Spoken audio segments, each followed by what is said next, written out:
Hi there, I'm Clare Zerny and welcome to the Taste Kitchen by Aldi, where today I'll be talking you through my festive gingerbread cake with candied cranberries. Okay, so we're starting with our candied cranberries for the cake. So I've made a simple syrup here with sugar and water, and I've added some orange zest and also some vanilla for flavour.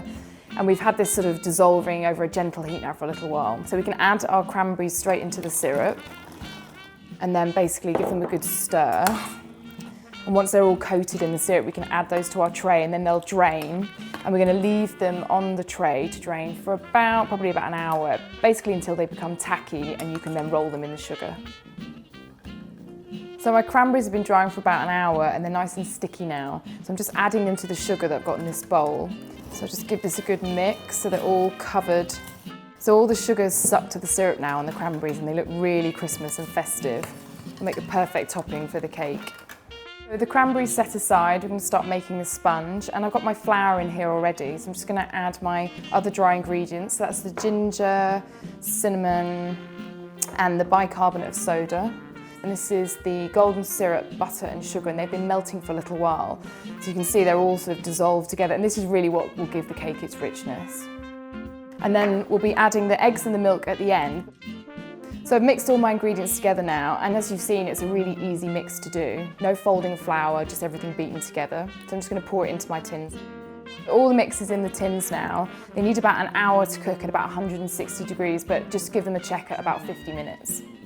The cake's now in the oven. I'm going to make our cream cheese icing. So I've got my butter in here already. I'm going to add the orange zest, just a nice bit of extra festive flavour, and it goes really well with the gingerbread. And then we're going to turn this on now and beat the butter until it's nice and pale. Okay, so the butter's all beaten now, so I'm going to add the sugar. Okay, so if you just take this, pop it over the top, and then turn it on.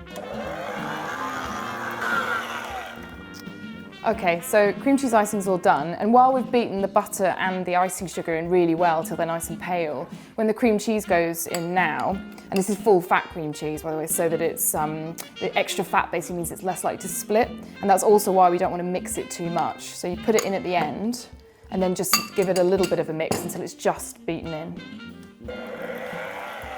So you can see the cream cheese is all mixed in now. It tastes great, and I'm going to pop it in the fridge and leave it there until we're ready to ice the cake.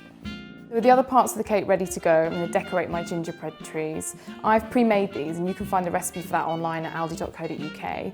So here I've got my royal icing, which is just icing sugar, egg white and lemon juice, and the lemon juice will help whiten the mix as well, which is good. It also gives a little bit of flavour. So you're just ready now to basically decorate your trees however you like. So if you want to try an alternative way to ice them, you can flood the biscuits too. And all you need to do is take your icing that you've already made and pipe all the way around the edge so that you form a border. And then once you've done that, you can use the rest of your icing, which I have kept here, and you basically add some water until you get a quite runny consistency, so it should look like this. And then all you've got to do is scoop some up, not too much at a time, and just pour that into your biscuit. And with the spoon, you can just push it to the edges, and your border that you've already piped will hold it in place. And you're left with a flooded biscuit. Okay, now for the best bit. So we're going to assemble our cake, and in here I've got all my cream cheese icing ready to go. So I'm going to put a sort of generous layer between each sponge, making sure that you keep a nice bit for the top because you want to make snowy peaks, and then a sort of quite an even but thin layer around the outside. Okay, so I'm just doing the finishing touches now. I've added some candied cranberries around the bottom, and all the icing's done with sort of snowy peaks on top. I'm going to add a few of my gingerbread trees and then finish it off with a few more cranberries on top. So there you have it, my easy to make Christmas gingerbread showstopper.